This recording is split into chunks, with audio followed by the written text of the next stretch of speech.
Okay, so welcome to Sponsor More Downlines training video number 2. Once again, this is Edward Reformina, author of Pinoy MLM Expose ebook and the creator of Sponsor More Downlines. Again, thank you so much for watching our last video, yung ating training video 1. And maraming salamat din sa mga nag-like and sa mga nag-comments, maraming salamat din. And dun sa mga nag-post ng mga question sa comment box sa baba, maraming salamat din sa inyo. And hindi ko pa nasasagot lahat ng mga tanong, pero I will try my best na sagutin lahat yung mga questions nyo. Once again, in this 3-part video training series, ituturo ko sa iyo yung mga secret sponsoring strategies na nadiskubre at natutunan ko na tumutulong sa akin para makapag-sponsor ng up to 23 direct downlines every single month. Ang pinaka-goal ko sa training series na to is ma-share sa iyo at maituro sa iyo yung ilan sa mga sponsoring strategies na yun, and hopefully is magamit mo din siya sa business na ginagawa mo ngayon para makuha mo yung mga resulta na gusto mong makuha. Okay? Dun sa first video, pinag-usapan natin yung mga common problems na nararanasan ng mga Pinoy networkers. And sa video 1, tinuro ko din sa iyo kung paano ka makakapag-save ng valuable time mo, ng effort at ng pera by learning how to sort out or learning how to pre-qualify your prospects. And dun sa video number 1, binigyan din kita ng ilang mga lines na magagamit mo para malaman mo kung qualified ba yung prospects na kinakausap mo. Okay? Dito naman sa video number 2, ang mga pag-uusapan natin ay yung mga common MLM myths, number 1 challenge ng mga Pinoy networkers, and tuturo ko din sa iyo kung paano mo sasagutin yung top 3 most common MLM objections. Okay? So, una natin pag-usapan ay yung common myths o yung mga maling akala ng mga networkers. Ito yung mga myths na pinaniniwalaan ng mga Pinoy networkers na pumipigil sa kanila para maging successful at para magkaresulta. Okay, ano na yung mga myths na yun? Una, hindi ako makapag-sponsor dahil wala pa akong resulta o hindi pa ako kumikita. Madalas mong maririnig to sa mga networkers. Kadalasang marinig mo sa kanila is hindi ako makapag-recruit, hindi ako makapag-sponsor, o wala pa akong downlines kasi hindi pa ako kumikita, o kaya wala pa akong resulta. Isa to sa mga myth na pinaniniwalaan ng mga networkers, kaya madalas mo itong maririnig sa kanila. Okay? Pangalawang myth is maraming tao ang negative ang tingin sa network marketing. Karamihan ng networkers ang nasa isip nila, lahat ng taong kinakausap nila ay negative. Lahat ng kamag-anak nila ay negative sa network marketing. Okay? Isa yan sa mga myth na pinaniniwalaan ng mga networkers. Pangatlo, hindi ako makapag-recruit dahil hindi ako magaling mag-convince. Ito, isa to sa madalas na marinig mo sa mga, even in my team, my personal team, tsaka sa mga networkers na from other companies na nakakausap ko, madalas ko narinig ito. Karaniwang sinasabi nila ay hindi ako nahihirapan ako sa business ko, hindi ako makapag-sponsor kasi hindi ako magaling mag-convince. Okay? So, ito yung tatlong maling akala or common myths na pinaniniwalaan ng mga networkers. Mamaya babalikan natin itong mga common MLM myths na to, pero ngayon gusto ko munang ipakita sa iyo yung ginawa ko couple of weeks ago. Basically, nag-survey ako sa 1,000 mahigit na Pinoy network marketers from different MLM company. At doon sa survey na yon, may tanong na, ito, ano yung pinakamadalas na objection na nakuha mo mula sa mga prospect mo? Okay, ito yung mga nagisagot nila. Ang pinakamataas na sinabi ng mga Pinoy networkers na kadalasan natatanggap nila mga objections sa ito, wala akong pera. Okay, 21%. And pumangalawa is yung pyramiding ba yan, which is 18%. And pumangatlo, na pinakamadalas na nakukuha nilang objections is ito. Magkano na ba ang kinita mo dyan? O magkano na ba ang kinikita mo dyan? Parang ganun. Kung titignan mo yung resulta dito sa survey na to, makikita mo na related yung mga objections na natatanggap ng mga Pinoy networkers dito sa mga common MLM myths na pinaniniwalaan ng karamihan networkers. Okay? For example, ito. Hindi ako makapag-sponsor dahil wala pa akong resulta. Kaya iniisip ng mga networkers na totoo to dahil kadalasan na tinatanong sa kanila ng mga prospects ay yung objection na magkano na bang kinita mo dyan. Pwedeng ganito yung nangyari. May prospect kang kinakausap, in-explain mo sa kanya yung opportunity o kaya dinala mo siya sa opisina nyo para panoorin yung BOM. Ngayon, after niyang ma-explainan, nagtanong siya sa'yo, nagbigay siya ng objection na magkano na bang kinikita mo dyan? Ngayon, kung bago ka pa lang, normal lang na syempre, maliit pa lang or wala ka pang kinikita. At posible din na hindi mo pa alam kung paano sagutin ng tama ang ganitong klase ng objection.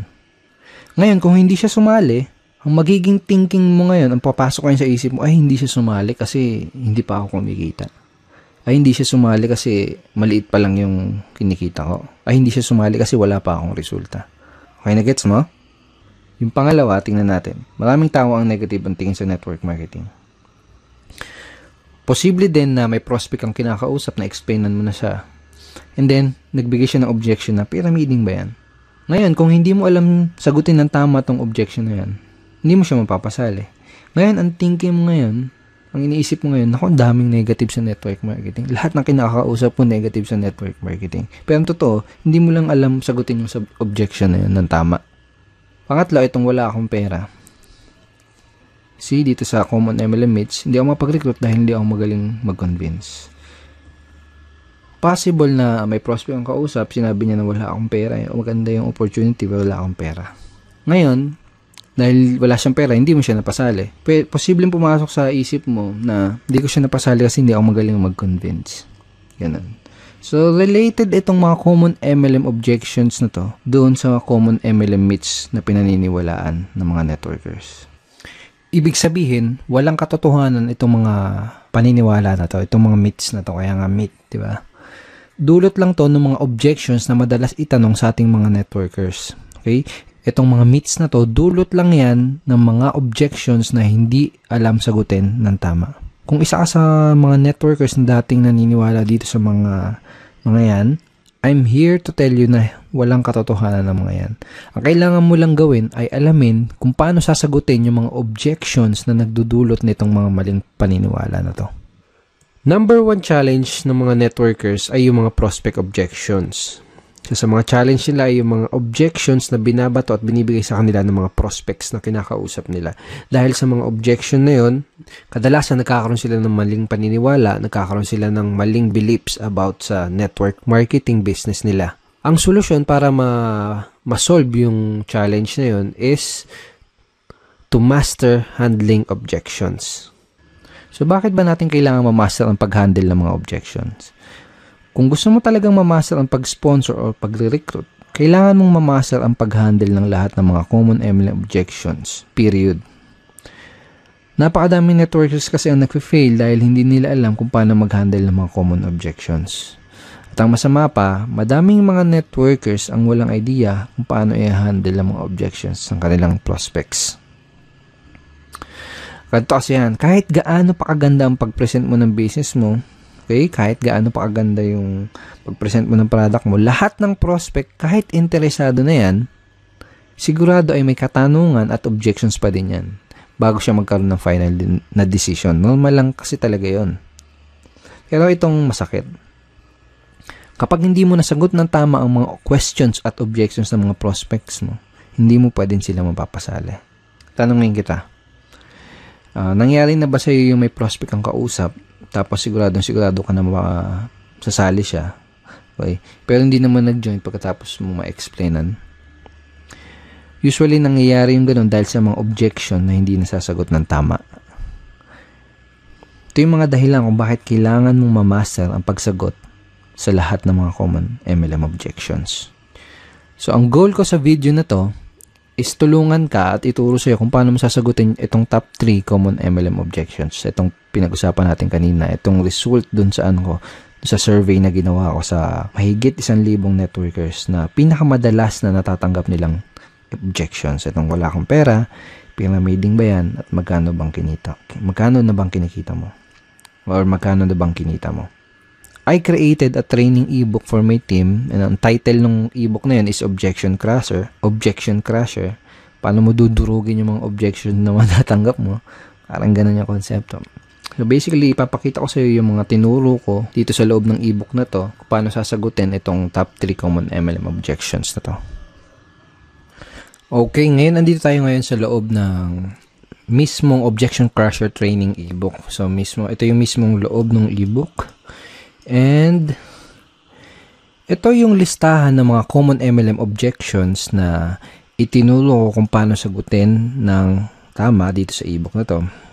Kasama sa list itong Kasama sa list ng mga common MLM objections ay ito, magkano bang kinikita mo dyan? Pag-iisipan ko muna, yayaman ba ako dyan? Pyramiding ba yan? Networking ba yan? Networking ba to? Mahal ng investment, wala akong pera, wala akong time, alam ko na yan, hindi ko linya yan, etc. So, ang unang ituturo ko sa'yo kung paano sagutin ng tama ay yung magkano na bang kinikita mo dyan. Alright? So, bago ko ituro sa'yo kung paano sagutin ito, kailangan mo maintindihan na karamihan ng mga prospect na nagbibigay na ganitong klaseng objections ay hindi naman talaga nila gustong malaman kung magkano yung eksaktong kinikita mo. Okay? Dahil ang tunay na dahilan ng objection na yun, ang talagang gusto nilang malaman, ang deeper reason ng objection na yun ay gusto nilang malaman kung totoo ba yung opportunity na ina-offer mo. Gusto nilang malaman kung may mga kumikita ba talaga dyan sa company mo. O baka naman nag-aksaya ka lang ng pera dyan at hindi mo nabawi yung in-invest mo dahil natatakot sila na mangyari sa kanila yung ganun. Natatakot sila na baka pag nag-invest sila ay hindi bumalik yung in-invest nila. So yun yung ilan sa mga tunay na gustong malaman ng prospect mo. Gusto nilang malaman kung totoo ba yung opportunity mo. Sa madaling salita, gusto nilang ng pruweba. Okay? Sa madaling salita, gusto nila ng social proof or proof na may kumikita sa opportunity mo. So, yun yung talagang gusto nilang malaman. And another thing is maraming paraan para sagutin itong objection na to. Pero itong paraan na ituturo ko sa'yo dito sa ebook na to is yung pinaka-effective based on my personal experience and in my opinion. Ito yung pinaka-effective, hindi lang effective, pinaka-cool at pinaka-relax na paraan para sagutin itong objection na to. Okay, so paano ba sasagutin itong objection na to? So for example, may kausap ka na prospect. Tinanong ka niya, magkano na bang kinita mo dyan? Ang sasagot mo, magkano ba yung gusto mong madinig para maging interesado ka? Okay? O kaya, magkano ba yung gusto mong madinig para maging interesado kang tignan yung opportunity na to? O kaya naman, magkano ba yung gusto mong madinig para ma-impress ka? Okay, sa una, kailangan ng konting lakas ng loob kung gagamitin mo tong lines na to. Kumbaga, kailangan ng konting posture. Okay? Sa una, baka medyo mailang ka pa. Kaya sa una lang yon, kapag paulit-ulit mo na siyang ginamit, medyo masasanay ka na din. Kapag sinabi mo sa prospect, wag mo din kalilimutan na mag-smile ng konti para hindi ka magmukhang maangas or hindi ka ma-misinterpret nung kinakausap mo na nagyayabang. Alright? Okay, so ang mangyayari kapag tinanong mo to sa prospect mo, magbibigay siya sa iyo ng figure or ng amount. And hindi mahalaga kung hindi mo pa kinikita yung halaga na sasagot ng prospect mo. Kailangan lang ay may mga alam kang success stories from your company dahil gagamitin mo yung mga istorya or mga stories or kwento ng mga successful person in your company doon sa sagot mo. Okay? Kung wala kang alam ng mga storya ng mga successful upline sa company nyo, ang gawin mo, manood ka at makinig ng mga business presentation nila dahil most of the time, kinukwento nila yung storya nila kung paano sila nagsimula, kung paano sila naging successful. Okay? So, make sure na manood ka ng mga business presentation or business talk ng mga successful upline sa company nyo. So, parang ganito yung magiging flow ng pag-uusap nyo ng prospect mo pag sinagot mo na yung objection na yun. Okay? So, prospect, magkano ba ang kinikita mo dyan? Ikaw, magkano bang gusto mong madinig para maging interesado kang tignan maigi itong business na to? So, for example, sinagot niya 30,000 o kaya kung ano man, kung 50,000, 100,000, 1 million, kung ano man yung sagot niya, kung kumikita ka na ng ganun, sabihin mo lang, great, yan ang kinikita ko dito. Sumubang ituro ko sa'yo kung anong ginawa ko. Yun lang. Kung hindi mo pa kinikita yung sinabing figures ng prospect mo, ang sasabihin mo lang is ito. Well, basically, kakasimula ko pa lang sa business na to, kaya hindi ko pa nare-reach yung ganyan level ng income o hindi ko pa naabot yung ganyang income. Pero let me tell you about blank kung sino yung tao na gusto mong ikwento sa kanya na kumikita na ng ganyan dito sa company na to. Gusto mo bang malaman kung ano yung ginawa niya para kitain yung ganong income? Okay? Pagkatapos, kwento mo yung maikling storya ng taong binanggit mo. Okay? So, hindi kailangan na mahaba kahit maiksing storya lang. Then, kapag nakawento mo na sa kanya yung storya ng successful member na yon sa inyong company, Ang next na sasabihin mo ay ito. Kung willing ka ding aralin yung ginawa niya, posible, okay? Posible din nakitain mo yung income na kinita niya. Willing ka bang matutunan at gawin yung ginawa niya? Pag sinabi ng prospect mo, oo. Okay, good. Ito yung unang gagawin mo para makapagsimula.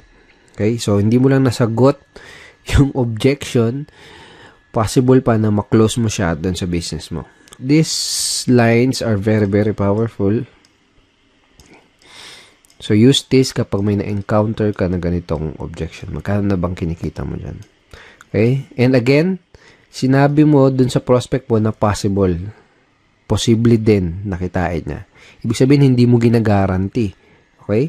Sinabi mo, posible. Kung gagawin niya, kung aaralin niya yung ginawa ng upline mo na yun, yung successful na tao na yun sa company nyo, posible din nakitain niya yung income na yun. Sinasabi mo yun kasi it's not good to guarantee yung result na makukuha niya, di ba? Kasi magdedepende pa rin doon sa tao. Magdedepende pa rin yung resulta ng tao na yun doon sa action na gagawin niya. Okay?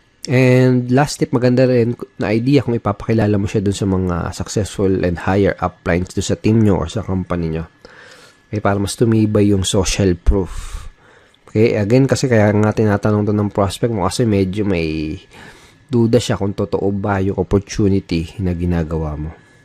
Okay, so ang next na objection na sasagutin natin at pag-aaralan natin ay yung objection na pyramiding ba yan or pyramiding ba to?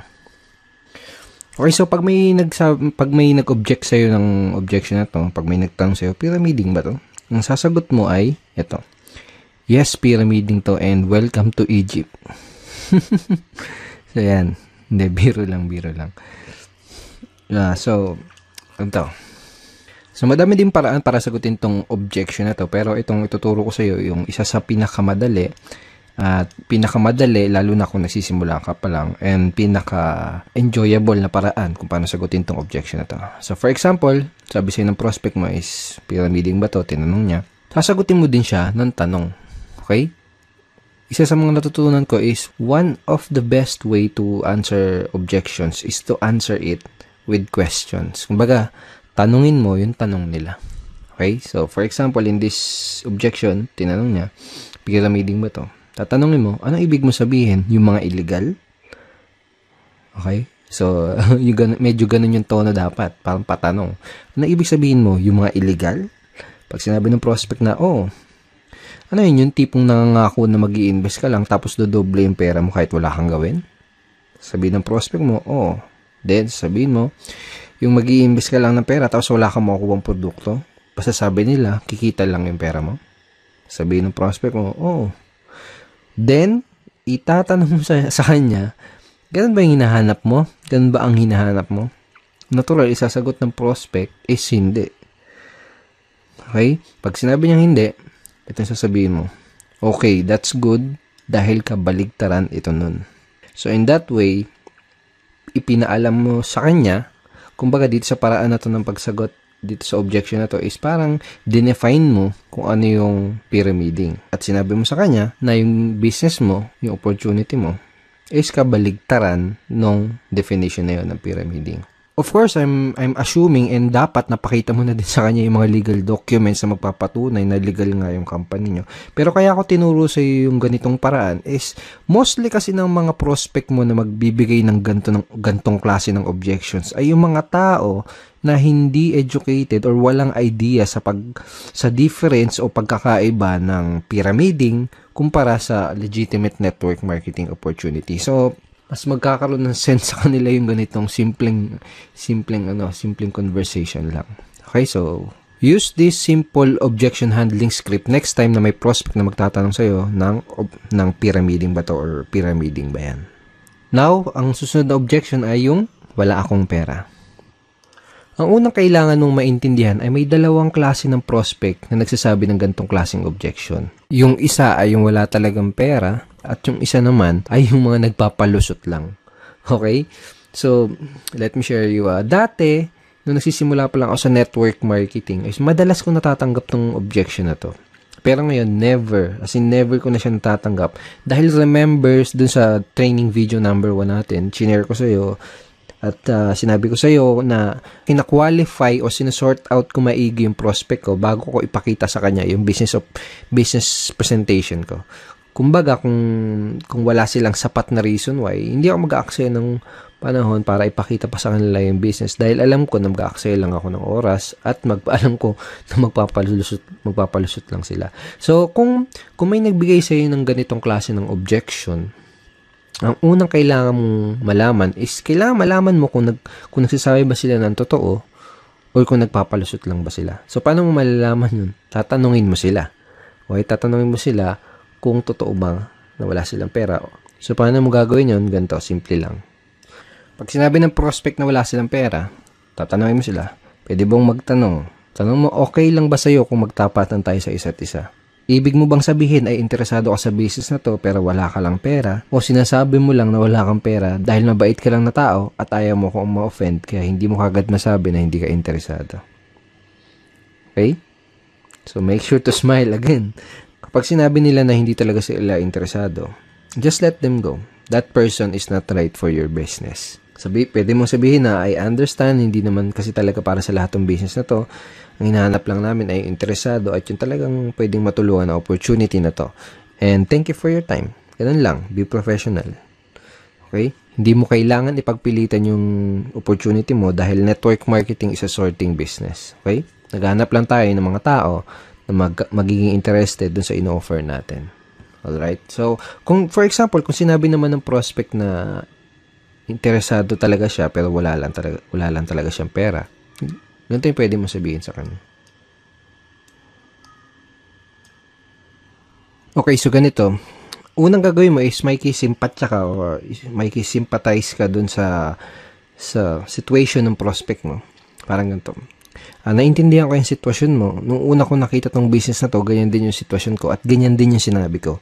Wala akong pera. Pero na-realize ko, kung wala akong gagawin na paraan at kung wala akong gagawing bago, wala di mangyayaring bago. Kung 5 years ago sinasabi ko yung salitang wala akong pera, malamang 5 years from now ay paulit-ulit ko pa ding sasabihin yung salitang wala akong pera. Kaya ang ginawa ko, gumawa ako ng paraan. Tapos, ikwento mo sa prospect mo kung ano yung ginawa mo paraan para makapag-start ng business. Well, obviously, sasabihin mo sa prospect mo to kung medyo ganito yung nangyari sa'yo bago ka magsimula ng network marketing business mo. Pero for example, kung hindi ganito yung situation mo na nag-start ka ng network marketing, pwede mong gamitin or pwede mong i-leverage yung mga istorya ng mga ibang members sa team nyo or ibang members sa company nyo. For example, ganito. Naiintindihan ko ang sitwasyon mo. Maraming tao ang ganyan din ang sitwasyon nung una nilang nakita tong business na to. Sinabi din nila na wala silang pera. Pero na-realize nila, wala silang gagawin na paraan at kung wala silang gagawin bago, wala din mangyayari sa kanilang bago. Kung 5 years ago, sinasabi nila na wala silang pera, malamang 5 years from now, paulit-ulit pa din nila sasabihin yung salitang wala silang pera. Kaya ang ginawa nila, gumawa sila ng paraan. Katapos, ikwento mo yung storya ng other members from your team or members from your company. Okay? Pagkatapos mo nang ikwento yung ginawa mong paraan o yung ginawang paraan ng ibang member sa team nyo, ito yung next na sasabihin mo sa kanya. Ito yung gusto kong itanong sa'yo. Gusto mo ba na habang buhay mo na lang sasabihin yung salita na yan? Wala akong pera. Okay, di isasagot sa'yo ng prospect mo. Syempre hindi. Diba? Then, tatanong mo sa kanya, ano yung pwede mong gawin na paraan? Okay? So, siya na mismo magsasabi sa'yo ng paraan na pwede niya gawin para makapag-start ng business. So, simple lang, di ba? Kayang-kayang i-apply. Okay? So, use this scripts, use this way of handling objection next time na may magsasabi sa'yo ng objection na wala silang pera. Of course, kailangan mo practicein yan. Sa unang bagsak mo, sa unang best mo gagamitin yan, medyo magkakamali-mali ka pa. Okay? Okay? It takes practice. Natural lang yun. Sa unang magkakamali ka. But use it ng paulit-ulit para masanay ka and na ma-internalize mo yung pinaka-approach or yung strategy. So, thank you so much for watching our training video number 2. I hope madami kang natutunan at I hope ma-apply mo kagad itong mga bago mong nalalaman sa business mo. Okay? At may isa pa akong good news sa'yo. May ginawa akong free PDF script na pwede mong i-download Okay? Yung download button is nasa baba ng video na to. So, download mo yan. Basically, nakalagay din sa PDF script na yan yung mga objection handling script na pinag-aralan natin dito sa video training number 2. So, download mo yan para ma-review mo palagi yung mga tinuro ko sa yung bago. Sa next training video natin, sa training video number 3, ang mga pag-uusapan natin na ito. Pag-usapan natin yung most important skill na kailangan mong matutunan as a network marketer or MLMer and a direct seller. At yun ay ang closing skill. Okay? And ituturo ko din sa iyo, bibigay ko sa iyo yung super effective closing line na ginagamit ko to sponsor up to 4 downlines in 1 day. Okay? So matagal ko na ginagamit tong closing line na to and it's very very effective and very very powerful. So don't forget to check your email for our training video number 3. Papadala ko tong training video number 3 sa email mo sa isang araw. Okay? Papadala ko yung link ng training video number 3 sa isang araw. Alright? At kung hindi mo pa nakiklik yung like button sa baba ng video na to, please click like and wag mo din kakalimutan na mag-comment at kung may katanungan ka, kung may any questions ka, i-post mo lang dun sa comment box below this video and I will try my best na sagutin yan personally. Alright? Once again, Edward Reformina here and thank you so much and see you in our training video number 3. Bye-bye.